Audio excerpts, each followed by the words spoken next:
Hello everyone and welcome to Greg's Garage. I'm your host Greg White, and you know we love to connect you with some of the sport's best athletes. And yeah, it's true, AMA Pro Road Racing is still going on this year, even though races have been here and there and a couple clumped together. But we have the guy who's leading the points championship right now. It's three-time AMA Superbike champion Josh Hayes. Welcome back to the garage, Hayes. What's going on? How you doing, Greggy Poo? It's good to talk to you. Good to talk to you too. It's been a while since we've had a chit-chat. Why don't you tell me what's been going on so far this season? I know that you had an interesting start to the year, and then now you're leading the points. How did we get to where we are right now? Yeah, it's been a bit of a crazy season this year. I started off kind of up and down with a race win at Daytona and then a mechanical. Kind of followed up my 2013 season a little bit, you know.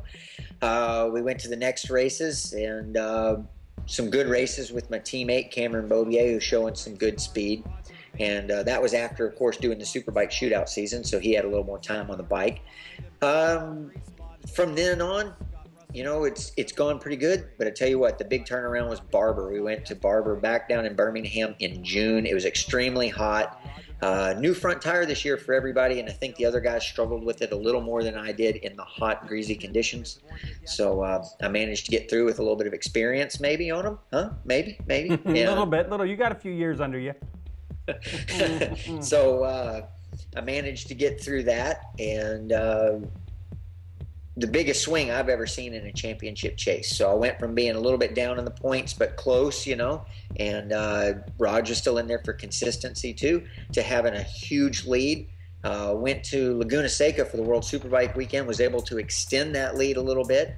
And then we just raced at MidOhio, had another great battle with my teammate Cam Beaubier, back and forth, and we split wins. So keeps me with a 40-point lead going into New Jersey, which is a good racetrack for me.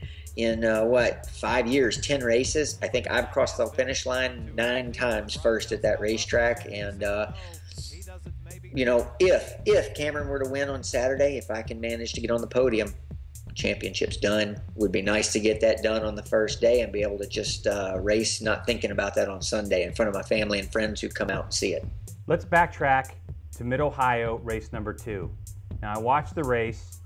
Tell me about the last lap, both the pass for the lead and then the junk from about halfway point to the checkered flag, and what you almost lost that race. So walk us all through that last lap.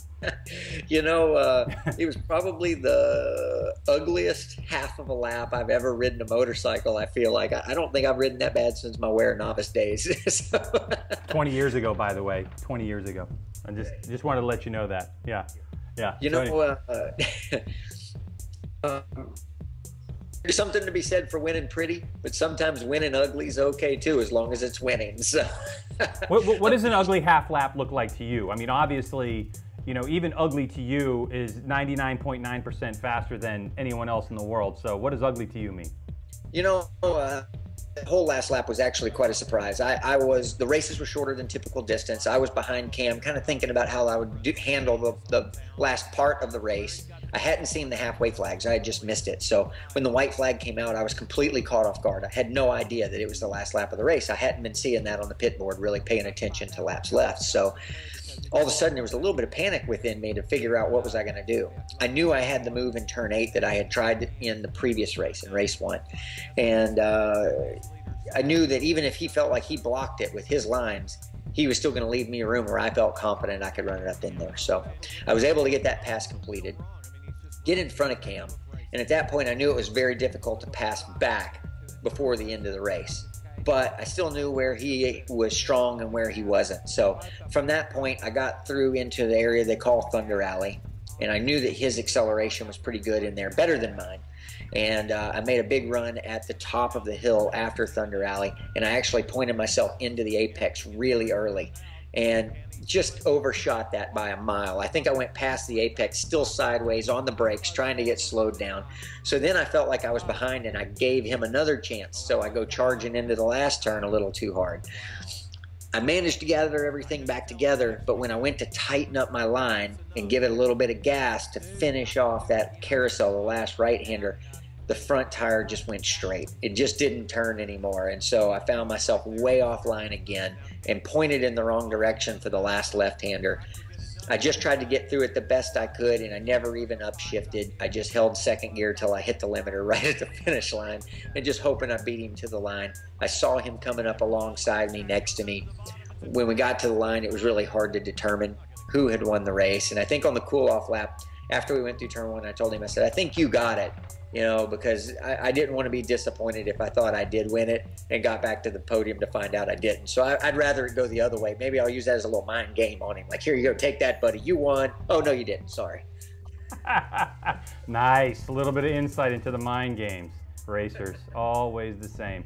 All right, so that's awesome, and congratulations on that win. I mean, it was a photo finish, and even the photograph that AMA Pro released was pretty spectacular. All right, well, Josh, thanks for spending time with us on Greg's Garage. When do we get to see you in New Jersey this year? New Jersey's falling on September 13th, 14th this year. It's going to be a 2-day weekend with races on Saturday and Sunday, so make sure you guys come out and check it out. And social media, how do we follow you? Ooh, let's see, Josh.Hayes4 on Instagram, or at Hayes131 is my Twitter feed. Cool. All right. Well, thanks, Josh, and we'll see you next time. Appreciate it. Good luck. Thanks, Greg.